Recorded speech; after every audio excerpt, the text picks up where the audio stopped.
You're listening to the Cyberwire Network, powered by N2K.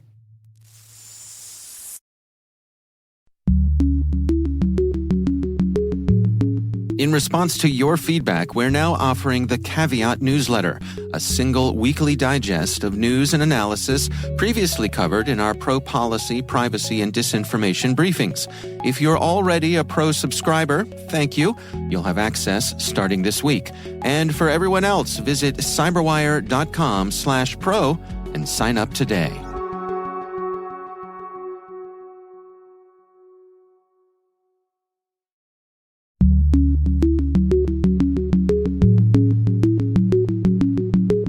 So the temptation to store anything and keep it forever is very high. And it's only because of regulation that's coming in now that companies are having to reconsider what they do with people's data. Hello, everyone, and welcome to Caveat, the CyberWire's privacy, surveillance, law, and policy podcast. I'm Dave Bittner, and joining me is my co-host Ben Yellen from the University of Maryland Center for Health and Homeland Security. Hello, Ben. Hello, Dave. On today's show, Ben has the story of lawyers being denied entry to Madison Square Garden as the result of facial recognition software. I've got the story of some law professors worried about ChatGPT. And later in the show, Stephen Cavey from GroundLabs is here to discuss organizations, their data, and compliance. While this show covers legal topics and Ben is a lawyer, the views expressed do not constitute legal advice. For official legal advice on any of the topics we cover, please contact your attorney. Introducing ArcSight Intelligence by OpenText, an enterprise behavior analytics solution. Intelligence repurposes data you're probably already collecting to uncover patterns of behavior missed by other UBA offerings. With its powerful, unsupervised machine learning models trained continuously and exclusively on your data, Intelligence is your ally in detecting insider threats and novel attacks. No rules to maintain or thresholds to update, just context-rich threat hunting leads. Learn more about ArcSight Intelligence by visiting arcsight.com/cyberwire.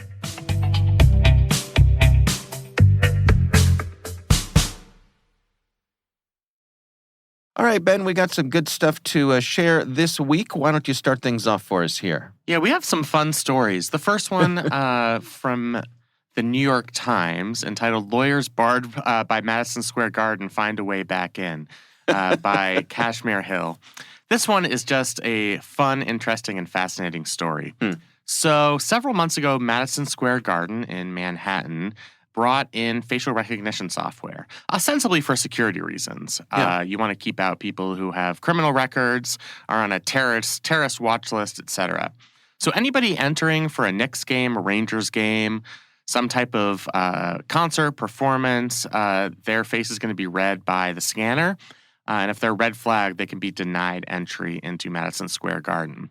Turns out they're not just using it for criminals and terrorists. They're using it against one of society's other least popular groups of people, and those are, of course, attorneys. So there are a lot of people who have lawsuits that implicate Madison Square Garden in one way or another. Think of a couple of examples here. Somebody is involved in a lawsuit with one of the ticket reselling companies about something, and Madison Square Garden is on the opposite side of the suit, and they don't want this lawyer in their facilities. They have a stated reason, which I think is actually somewhat of a proper justification, that they don't want these lawyers to engage in improper discovery away from the normal judicial process. So you can go through discovery. It's all very well documented in the court case. You make an appointment. You have a stenographer. You're getting written records. What they don't want is people randomly going to a Rangers game and, as part of the lawsuit, maybe there's a lawsuit that Madison Square Garden has been negligent in upkeep of its restrooms, and you have the lawyer going in and taking notes. They don't want that to happen. So a bunch of lawyers have been denied entry to these events. Prior to facial recognition, this would have been nearly impossible. You could have people's names on some sort of list, but they're not checking people's ID generally when you enter into a sporting event. And it would be very time-consuming to go over, a list of banned attorneys on a piece of paper going to a Knicks-Rangers game or a concert. Yeah. So it's much easier now that you have facial recognition software. So what are the lawyers doing? Well, they're fighting back with a weapon they know best, and that is lawsuits. I was going to guess false mustaches, but false mustaches would have been a great idea. I think there could be an entire industry in fake facial hair. Does not work as well for women, I've found. Never know. But don't judge, Ben. Don't I will judge. not judge. And you might want to try some other possible disguises. Some type of Groucho Marx, sure. One of those eyebrows, nose, and glasses things. That would work. Yeah, but instead of that, the lawyers are suing Madison Square Garden. And the cause of action is based on a New York state law dating back to the 1940s.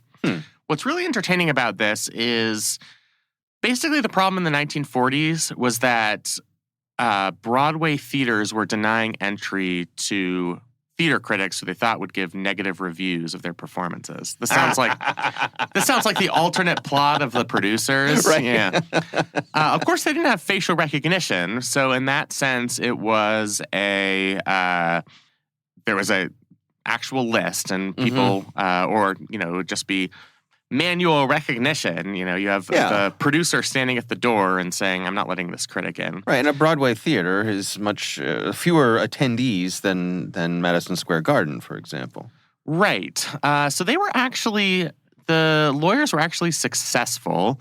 Of course, they hired the most high-profile attorneys, and they were able to gain an injunction that lifted a ban under this anti-discrimination law that prohibits, quote, wrongful refusal of admission to places of public entertainment or amusement. So under this injunction, Madison Square Garden can refuse to sell lawyers' tickets, but it can't refuse entry if those lawyers buy tickets from a secondary source or, they get their firm's tickets and they show up. What's fascinating about this, or there are two things that are fascinating about this.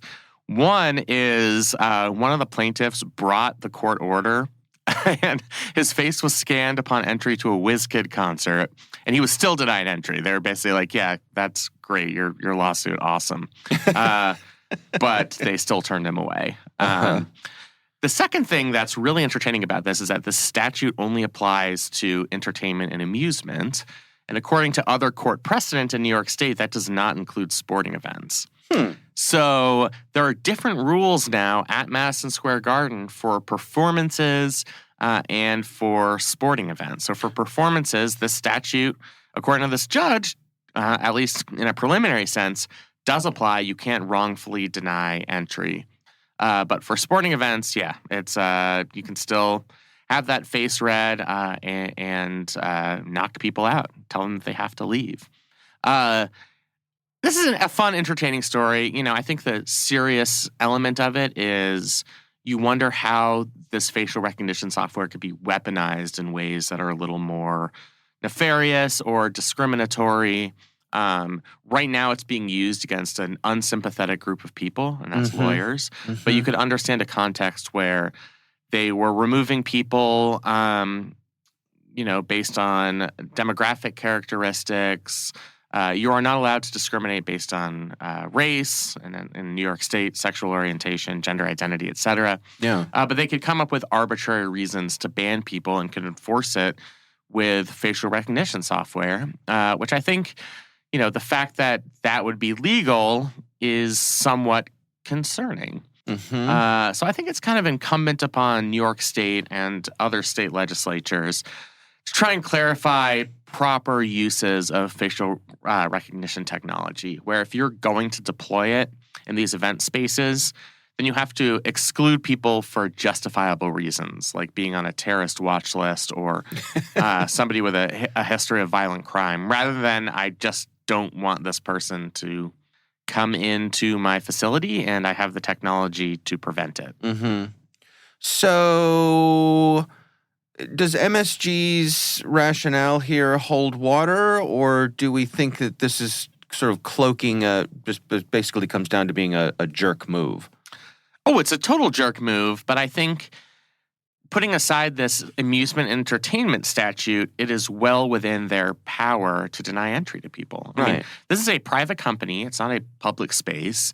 They can deny entry to anyone for any reason besides being part of one of the protected classes in civil rights laws. I see. So it is a place of public accommodation, meaning anybody who buys a ticket can go there. Right, but I can't tell you can't come to this sporting event because you are black. Exactly. You can't do that, but you can say, I'm not going to let you in because I have a personal vendetta against you. Or, I can't let you in because the Knicks are playing the Celtics and you have a Boston zip code and your billing address. So I think they definitely have the right to do it. I just think the concerning point from a policy perspective is there would have been ways around any other type of ban that wasn't enforced by facial recognition software. So we've tried to see this, and there are situations in other sporting contexts where the home team will try to exclude fans from purchasing tickets on a secondary market if they have a zip code from the visiting team's general area. And it's just much harder to enforce that because you can use credit cards that have billing addresses from a different location. You can have somebody else buy the tickets. With facial recognition, there are no workarounds. And beyond that, we know the limits of facial recognition technology. It's not as good at recognizing people's faces for people of color, and there are other difficulties as well. So it's just, you have that type of enforcement mechanism. I think it introduces new concerns that just didn't exist prior to this technology. Is Madison Square Garden making any indication that they're going to back off of this? I don't think so. I think we're going to see more cases like this because Madison Square Garden, despite this temporary injunction, still is flexing their legal muscles. I mean, they're still able to institute this ban on adversarial attorneys as it relates to sporting events, and I think they see that as being to their advantage. So I don't think they're going to back off of this. One of the reasons they're able to get away with this is because everybody hates lawyers. I think, if it was even like I love you, Ben. You love me, and I respect that. But, beyond me being a human being, I think people dislike me because I'm a lawyer and everybody hates lawyers. Yeah. So it would be one thing if they were banning people from competitive arenas. Let's say, we have a really unique way of putting on a show here at Madison Square Garden. So if you're working at the Prudential Center in Newark, we're not going to let you in because we have some trade secrets on how we run our, pregame hockey show or whatever. Yeah. I think that wouldn't have been as acceptable in the court of public opinion. The fact that it's lawyers, I think very few people are going to be sympathetic. And that's one of the things they say at the end of this article. Lawyers may not be the most favored class, says Alan Greenberg, who is a law firm representing a fan who sued Madison Square Garden. But it could be expanded to any other class of individuals, perhaps a class that is more or that is less disfavored than attorneys. So I think that's certainly one of the reasons they're getting away with this. Lawyers are not a protected category. That's right. All right.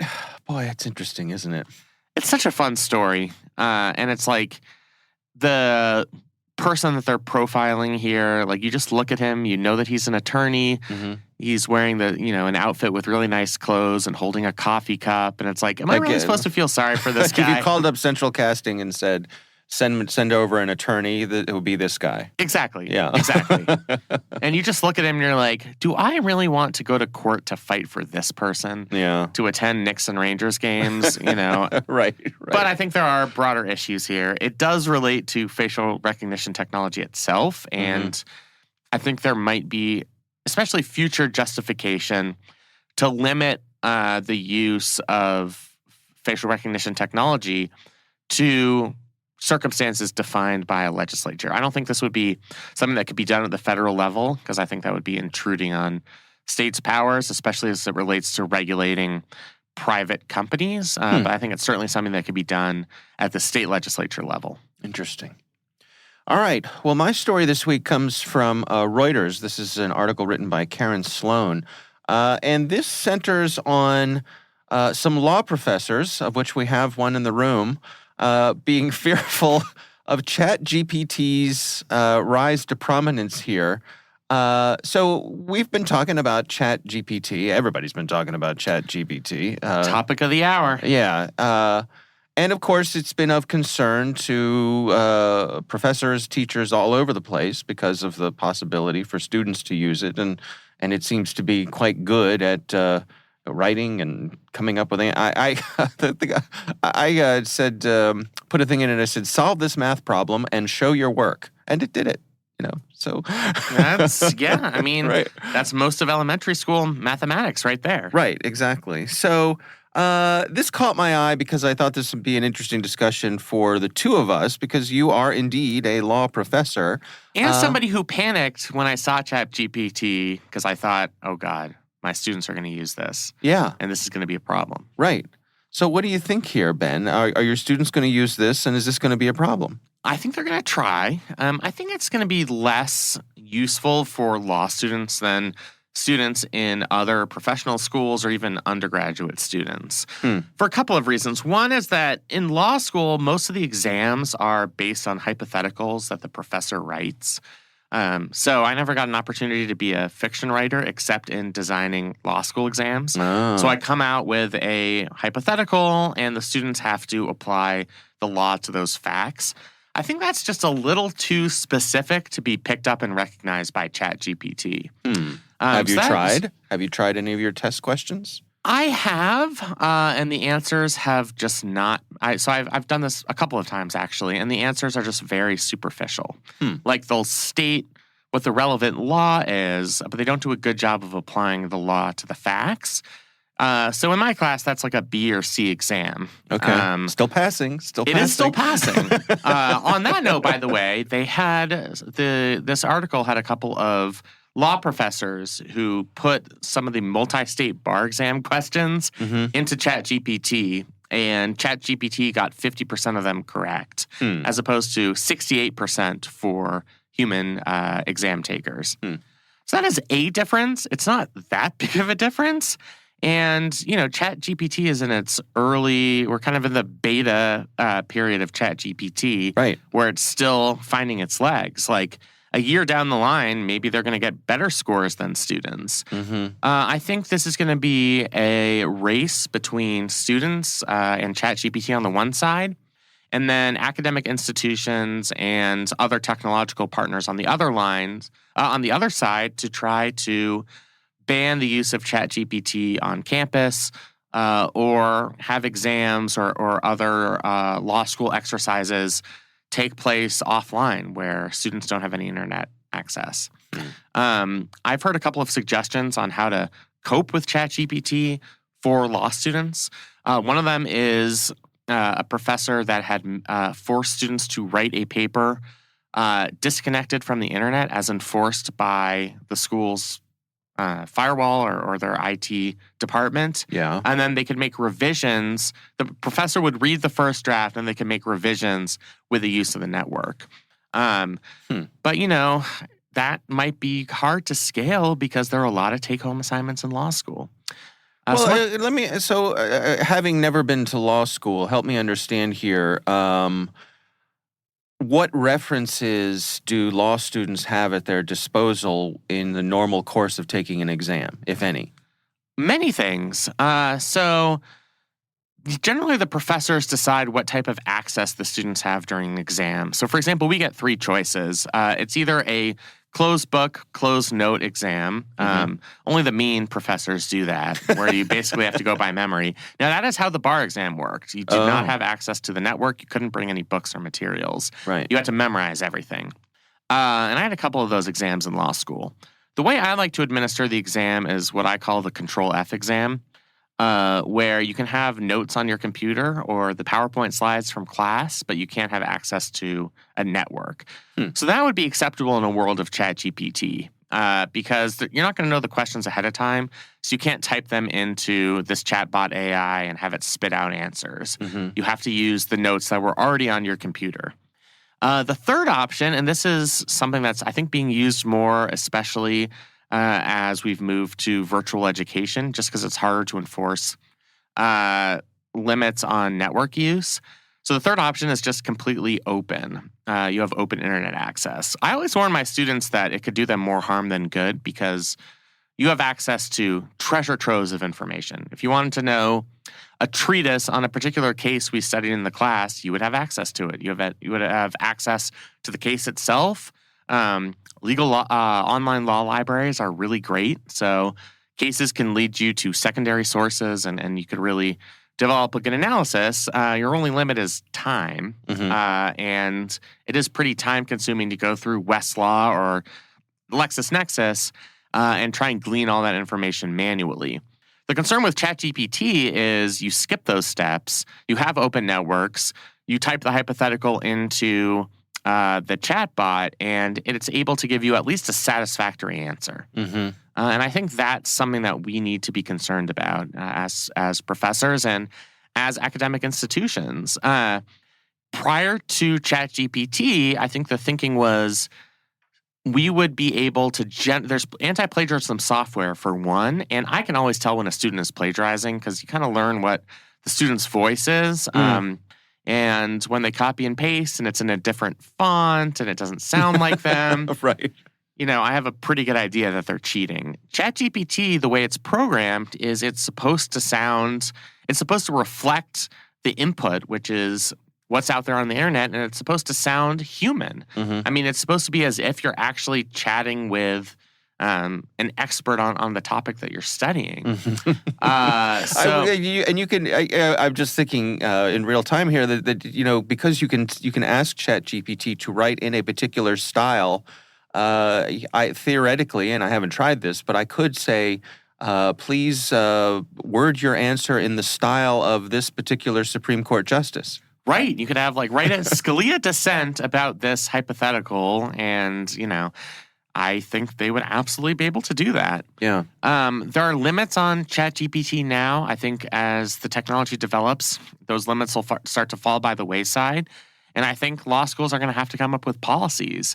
I think this will manifest itself in, revised honor code provisions saying that you can't use this type of technology for take-home assignments or exams. And if you do, even though it would be really hard to find out, it would be really hard to enforce, you could subject the students to sanctions, discipline, etc. So I think we're not that far, probably days, if not weeks, from law schools implementing that type of policy. And then it'll just be up to the technology to keep up with whether professors can figure out that the answer was drafted by ChatGPT. I saw that a law student somewhere tried to, or did come up with a technology that would allegedly determine whether the answer was drafted by a chatbot. So maybe that's the solution us law professors are looking for here. I just wonder if this is the first step in a change in the way that we handle higher level changes are coming, because if a tool like ChatGPT is going to be a regular part of a professional lawyer's toolkit, then why deny the students that? In other words, how long are we going to pretend like professionals rely on memorizing everything? No, that's just not the way of the world anymore. I agree with you. We all have access to all the world's knowledge 24/7 in our pockets with our little portable supercomputers, and to pretend like you need to memorize everything, it just strikes me as being unrealistic. And I wonder at what point do we acknowledge that perhaps it's not productive. Right, and I think that's happened in previous iterations of technology. It's like, all right, force students to actually go to the library and find the law books and to reference these cases. Westlaw and LexisNexis take off, and it's like, well, why would we deny students to have this opportunity to get those cases at their disposal in an instant without having to go to a physical law library? Even something like Wikipedia. I tell my students, never quote Wikipedia directly. don't trust what it tells you. But if you want a colloquial summary of a Supreme Court case and you want links to the case itself and to good secondary sources, why not use Wikipedia? It's useful for that purpose. And why should you deny yourself that knowledge? I mean, I think as long as we can prevent students from actually taking exams by using ChatGPT, I think it's important to integrate it as a tool because it is a pretty useful tool. Yeah. I think that's going to be a long-term process, how to balance having it as a tool versus not using it to cheat. And I think we've kind of mastered that balance through other methods of technology, and I think we'll just have to go through the same process here. I will admit that some of my, let's just call it bitterness here, is from having grown up in an era where teachers said to us, particularly in math class, well, you can't have a calculator during the test because you're not always going to have a calculator with you. Ha! Guess what, Mrs. So-and-so? I have a calculator in my pocket. And That's right. Once again, I have a supercomputer in my pocket with access to all the world's information, and it will show my work. So you were wrong. You were wrong, teacher. Yeah, I mean, I think they misled us. But we're going to teach you how to think. And, yeah, I know. I guess. Meanwhile, back in the real world, I guess you need to know how to type in the numbers on the calculator, to be fair. Yeah. I mean, you need to know what questions. It's that whole old thing about the difference between knowledge and wisdom is, knowledge is knowing the thing, wisdom is knowing when to apply it. So there's something to that, but I also think, I guess what I'm concerned is that we don't inadvertently end up with a false gap between how things are happening in the real world through the advance of technology and the kinds of tasks we're putting our students on to, are we certifying them for a world that no longer exists? I completely agree. Yeah, I mean, we shouldn't deprive law students of technology that will be at their disposal when they become lawyers. Right. So as long as they're not using it to cheat, I think it would be wrong to deprive them of some of those advantages. I think but you're what right is cheating, right? But what is... That's an you know what I'm saying? It's an existential question. Well, but I think it's a serious one. How do we define what constitutes cheating today? I don't know that it's. I guess that line has gotten fuzzier in my mind. Well, I think we should handle this the way lawyers handle it and have a high-priced conference, put together some academics with earned or unearned credentials. Sure. And they can solve this problem for us with some type of treatise or law review article. Mm-hmm. So I'm sure the smartest people in the room will get together and come up with a good solution for us. All right, fair enough. All right, well, we will have links to all of today's stories in the show notes. And of course, we would love to hear from you. You can email us. It's caveat@thecyberwire.com.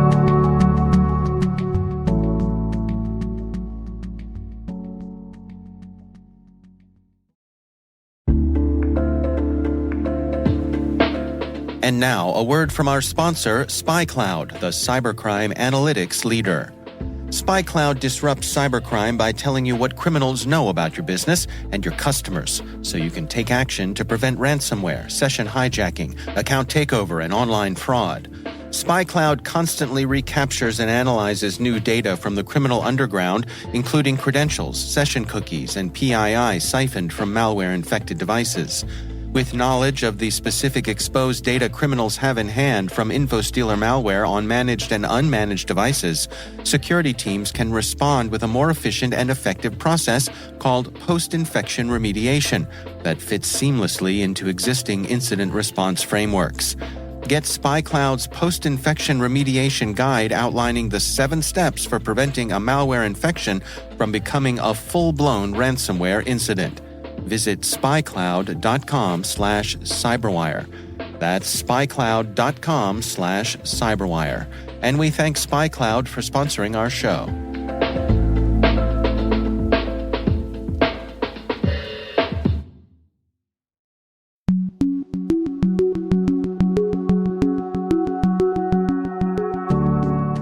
Ben, I recently had the pleasure of speaking with Stephen Cavey. He is from an organization called GroundLabs, And our discussion centers on data and companies' data compliance.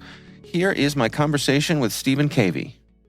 I think we brought it upon ourselves. If you look back in the past, we were relatively unregulated. We could collect data, as much of it as we liked, and do as much with it as we could.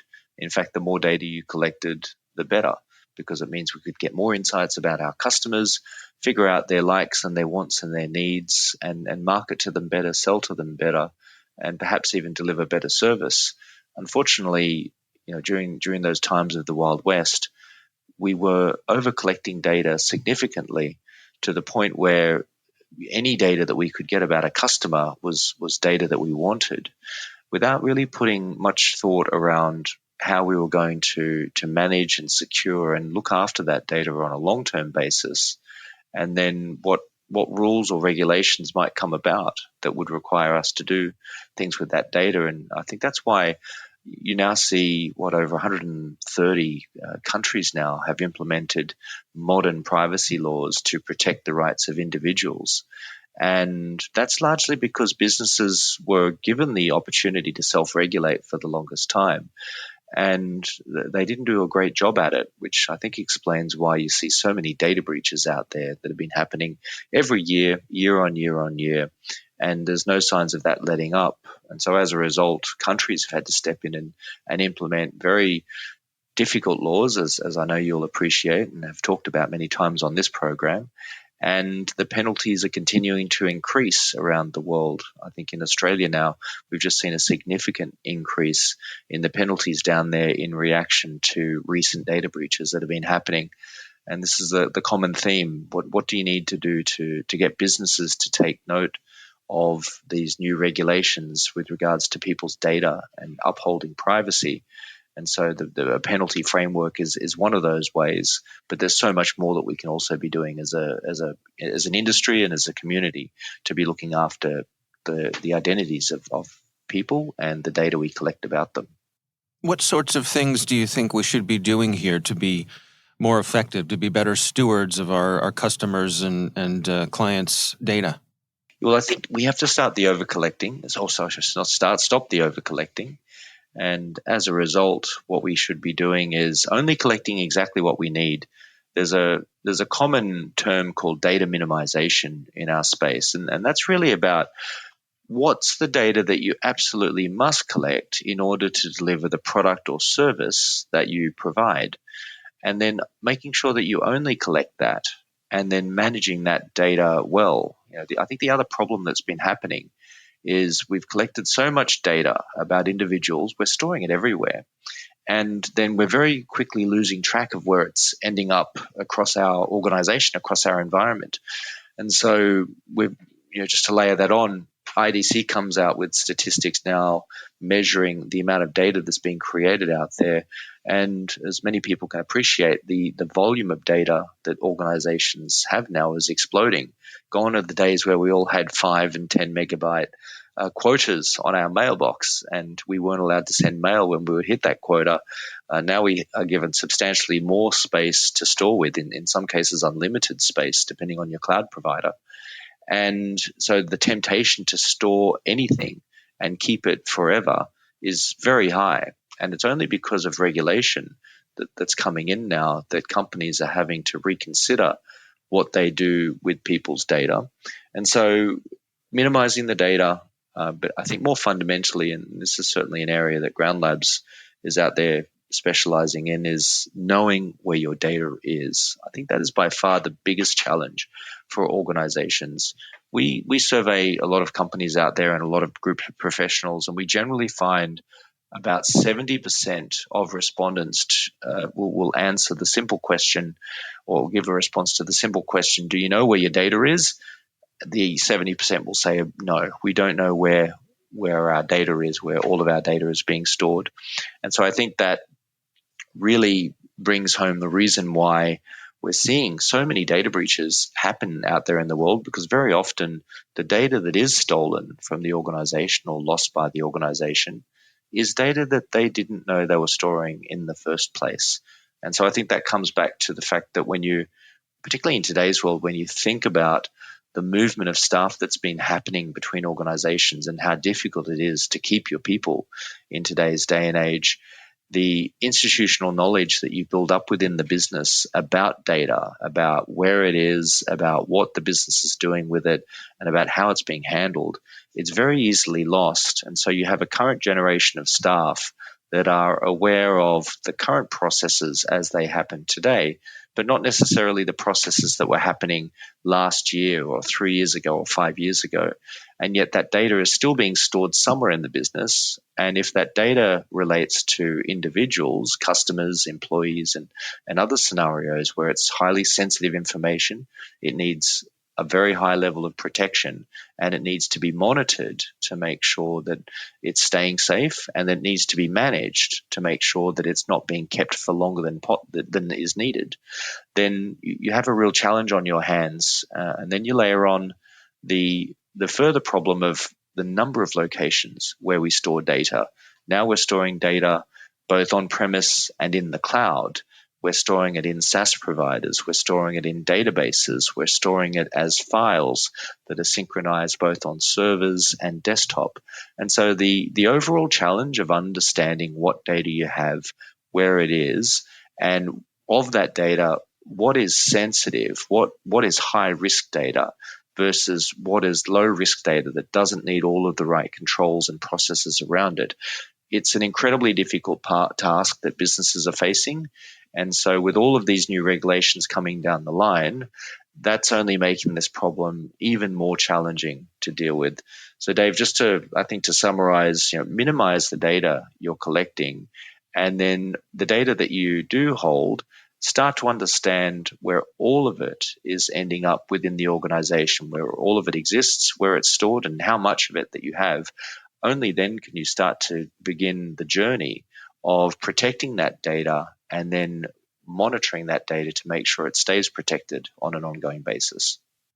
Could you share with us some insights as, in your experience, what leads to this kind of data sprawl? I mean, is this a natural side effect of people just going about their day-to-day business?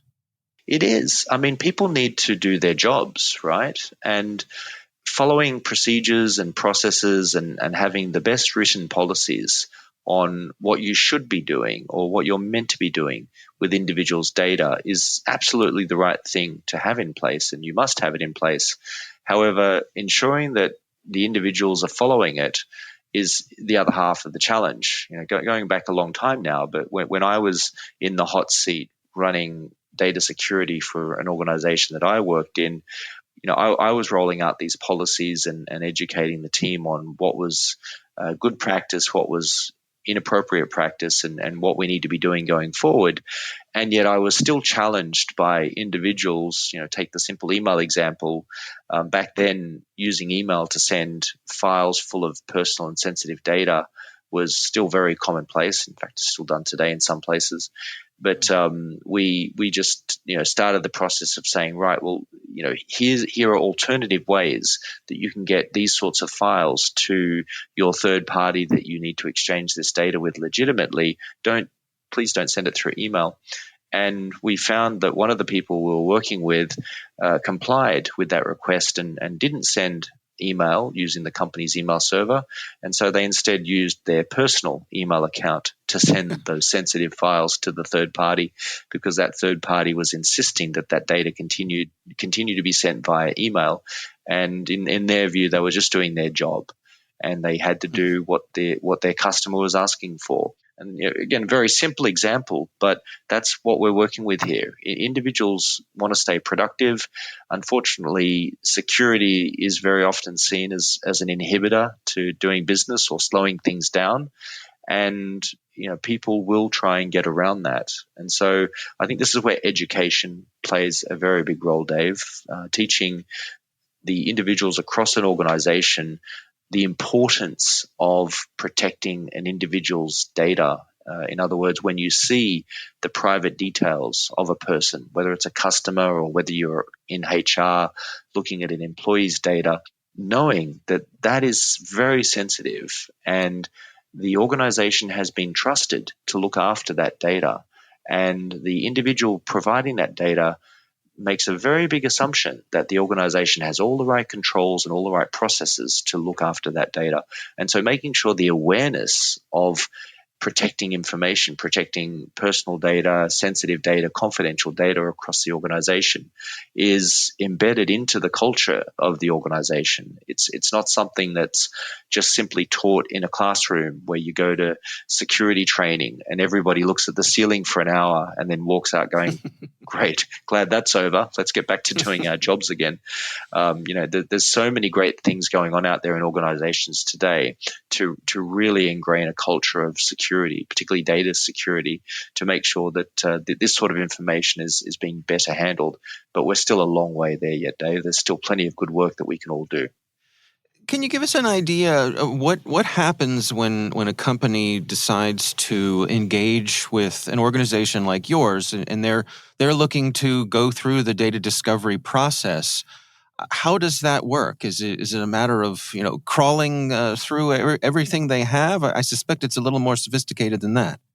You're right, Dave. I think if we go back in time, traditionally there was very large assumptions made about where data was in the organization. And again, it very much explains why we were seeing and continue to see even today so many data breaches happening, because there are so many organizations even now that continue to do a manual approach or what we call an assumptions-based approach. You make conclusions about where data is by going and asking the business and then taking that information and putting together some sort of a manual data map that shows where the sensitive assets, where the sensitive data assets are across the organization. In today's world, those who do embrace using data discovery are what we call an evidence-based approach, or they're taking on an evidence-based approach. So rather than making assumptions about where data is, they're saying, right, let's remove all assumptions and go back to the beginning and start to collect evidence about where data is and where it is not. And unfortunately, for some organizations, it does take suffering a data breach to completely change that culture and that thinking, to then have them go from an assumptions-based approach to an evidence-based approach. And so the problem that we see with data discovery in the past was that the organizations that were willing to do it would still make an assumption about where they think the problems are and only focus their data discovery efforts on those parts of the business where they expect data to be found. And the other areas of the organization where no data was expected would not be looked at. And, given that we work with organizations of all sizes, we've seen and heard absolutely everything where data in the thousands, to the millions, to the hundreds of millions of records have been found in locations that were completely unexpected, where there were very big assumptions made that there will be no data found. And then it uncovers the craziest of scenarios that were just completely off the radar of the current generation team. So the recommendation when you're embarking on knowing where your data is and going on a process of data discovery inside every possible location you can, you do have to remove those assumptions, start at one end of the organization and go to the other and basically leave no stone unturned and bring everything into scope for your data discovery exercise until you can prove that it's out of scope. And even then, it doesn't hurt to then do some periodic sampling over a multi-year period of areas in the business where there was nothing found in the past, and then going back and revalidating that those parts of the business continue to not store data of interest, whether it's personal data or sensitive data, whether it's highly confidential data or company IP, trade secrets, and so on. Critical data or data of interest comes in so many different forms now. And, I think coming up with a methodology on what is valuable and what is not valuable to the business is equally important when you're going into a data discovery strategy, because apart from looking for obvious things like certain types of personal data or data of customers, there are various other types of data that you would find very interesting if you knew it was there. And so looking for as many different types of data as you can in different stages and making sure you search across every area of storage, whether it's on-premise, in the cloud, whether it's file servers, whether it's on the desktop, on those endpoints, because again, that's a big assumption that we often find companies make, is that because they use file servers, because they use cloud storage, they assume that there's no data of interest on those endpoints because it's all synced back up to the cloud. When in actual fact, the way data synchronization works, you effectively still have local copies of data that individuals work with. So let's say you have someone from HR who's working with employee files day in and day out, contains highly sensitive information, and they're opening that up on their laptop. You're having artifacts of that data still ending up on those endpoints. And unless you're identifying that and then having a process of making sure that gets cleaned up systematically, then you're having these unknown risks exist out there, particularly in a world of working from home, where a larger number of employees have laptops now than ever before. And those laptops are traveling. They're in the back of taxis. They're on the metro system. They're in the back of an Uber, and they're getting lost or they're being misplaced.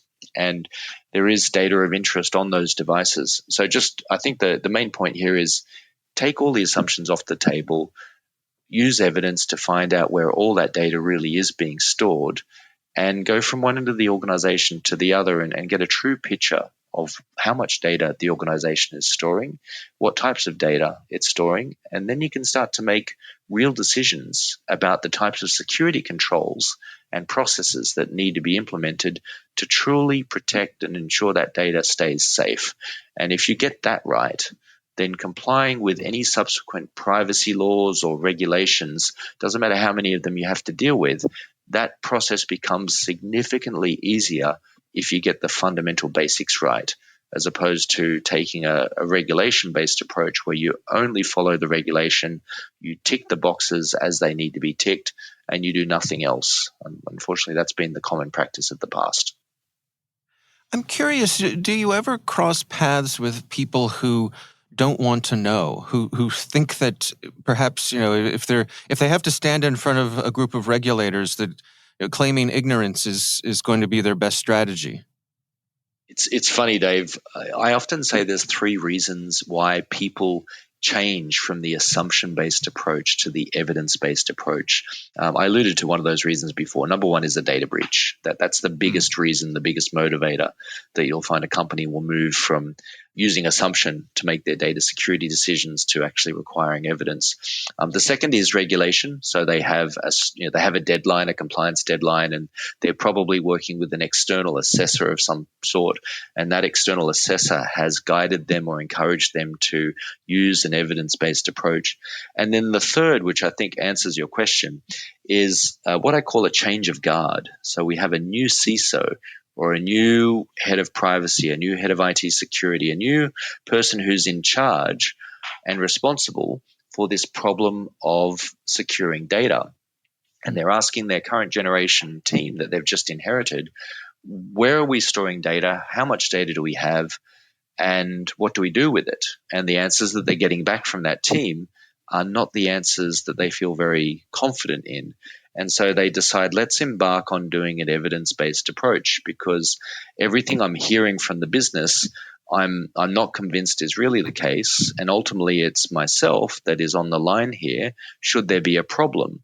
And I will have to answer to that. And so they effectively use this opportunity of coming into the business brand new, not holding on to any legacy of the past about decisions they might have made, and then going ahead and doing a complete end-to-end evidence gathering approach.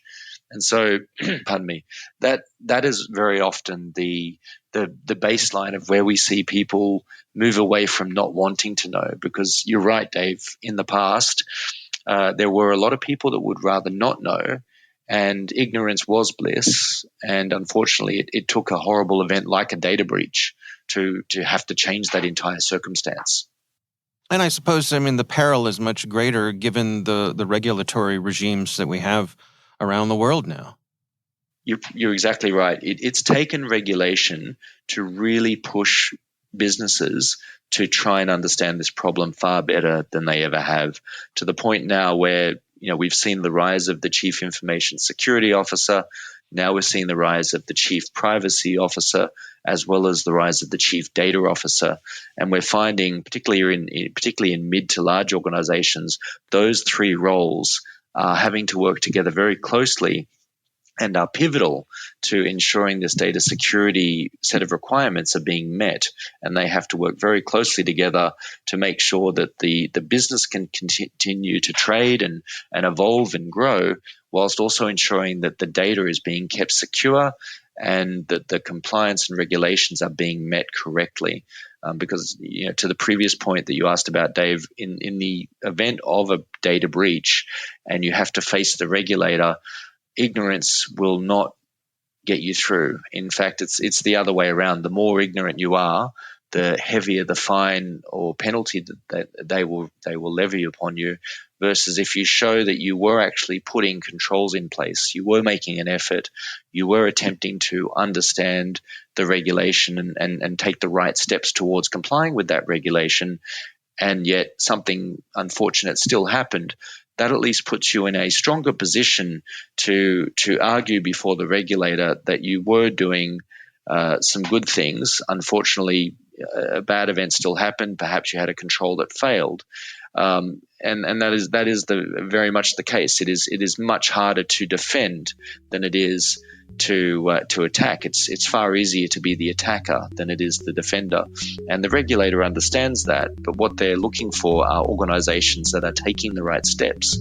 to look after people's data, as opposed to taking an ignorance-based approach.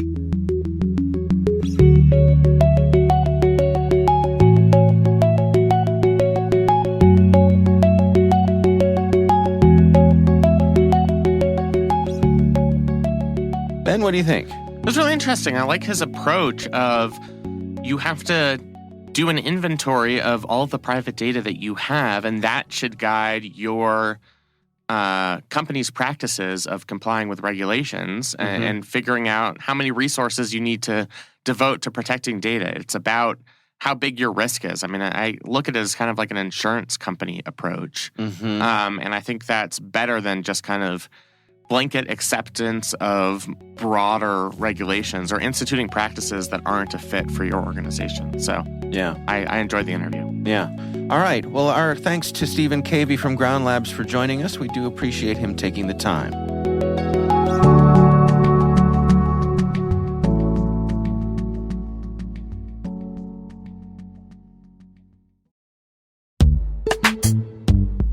This episode is supported by Code Comments, an original podcast from Red Hat. Be honest, do you comment your code? When you're working on a project and you leave behind a small note in the code, a code comment, to help others learn what isn't clear in the code. Sometimes we leave comments for other people. Sometimes we leave comments for ourselves, a type of breadcrumbs. There's a lot of work required to bring a project from purchase to production, and the documentation doesn't always cover changing team dynamics. So the Code Comments podcast, which is hosted by Jamie Parker, he's a Red Hatter and an experienced engineer. In every episode, Jamie recounts the stories of experienced technologists from all across the industry who share what they've learned from implementing new technology.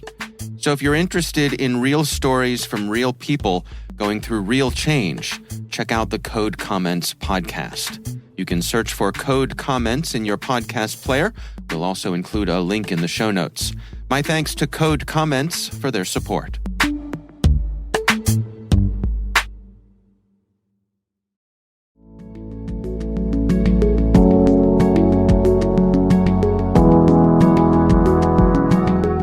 That is our show. We want to thank all of you for listening. The Caveat podcast is proudly produced in Maryland at the startup studios of Data Tribe, where they're co-building the next generation of cybersecurity teams and technologies. Our senior producer is Jennifer Iben. Our executive editor is Peter Kilpie. I'm Dave Bittner. And I'm Ben Yellen. Thanks for listening.